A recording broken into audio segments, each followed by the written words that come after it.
Moderatoria e njohur Arbana Osmani erdhi me një rrëfim sa frymëzuese të guximshëm, teksa shumë është aluduar në rrjet për largimin e saj nga televizioni ku punoi për vite me radhë në programe të ndryshme.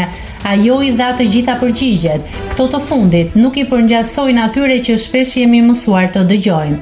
Të sinqerta, pa pikë filtri dhe me një kurajo të madhe, karakteristika që në fakt nuk kanë shpëtuar pa u vënë re te Arbana në më shumë se 2 dekada në ekran.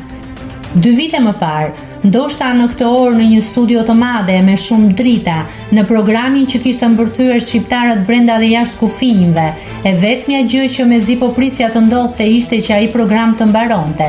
Isha në pozicionin më të lakuar që një prezantues televiziv mund të ketë, audiencë maksimale, suksesi jashtëzakonshëm, rroga me shumë zero, kontrata marketingu, tituj në portale, afërmendsh, kushdo që ishte afërmeja aso kohe dhe dëgjonte që thosha se vitin tjetër nuk do të isha më në prezantimin dhe drejtimin e Big Brother, më thoshte se po ja fus kot, se po bëj shumë gabim, se është maja e spektaklit, se do ishte fundi i karrierës time, se do më mbylleshin të gjitha dyert në Top Channel, se nuk ka asnjë njeri të pazëvendësueshëm, se do pendohesha.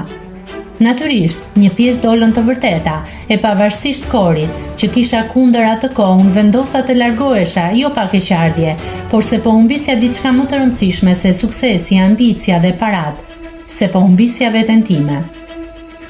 Edhe pse ka bërë për herë punën që ka dashur, Arbana ndan me publikun atë pjesë që i kishte munguar aq shumë dhe mbase e kishte tjetërsuar.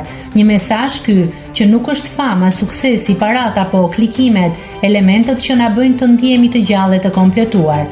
Kam filluar ta bëj këtë punë që 14 vjeç, jo për t'u bërë famshme, por se më buronte, se kam dashur të komunikoj me publikun pavarësisht se nuk kam qenë imazhi perfekt i bukurisë në televizion.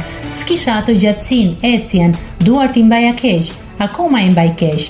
Unë prap, kam bërë në televizion gjithçka që kam dashur, jo gjithmonë ja kam dalë, por nuk jam dorëzuar asnjëherë, se prindrit më kanë mësuar se duhet të luftosh për atë që do, të qëndrosh edhe kur thyesh, e megjithatë para 2 vitesh u dorëzova.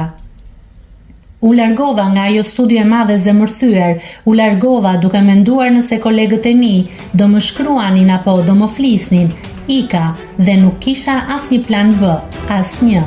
Nuk dija se çfarë doja, por dija se çfarë nuk doja dhe kaq më mjaftonte. Kisha shumë frikë, por frika për të ndryshuar nuk ishte më e madhe se frika për të qëndruar, por e mundi.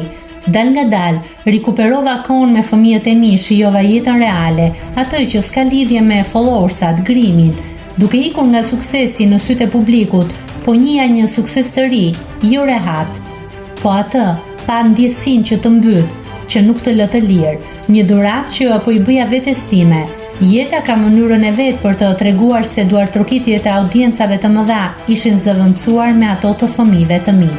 Ne nuk jemi në këtë jetë për të qenë të përsosur.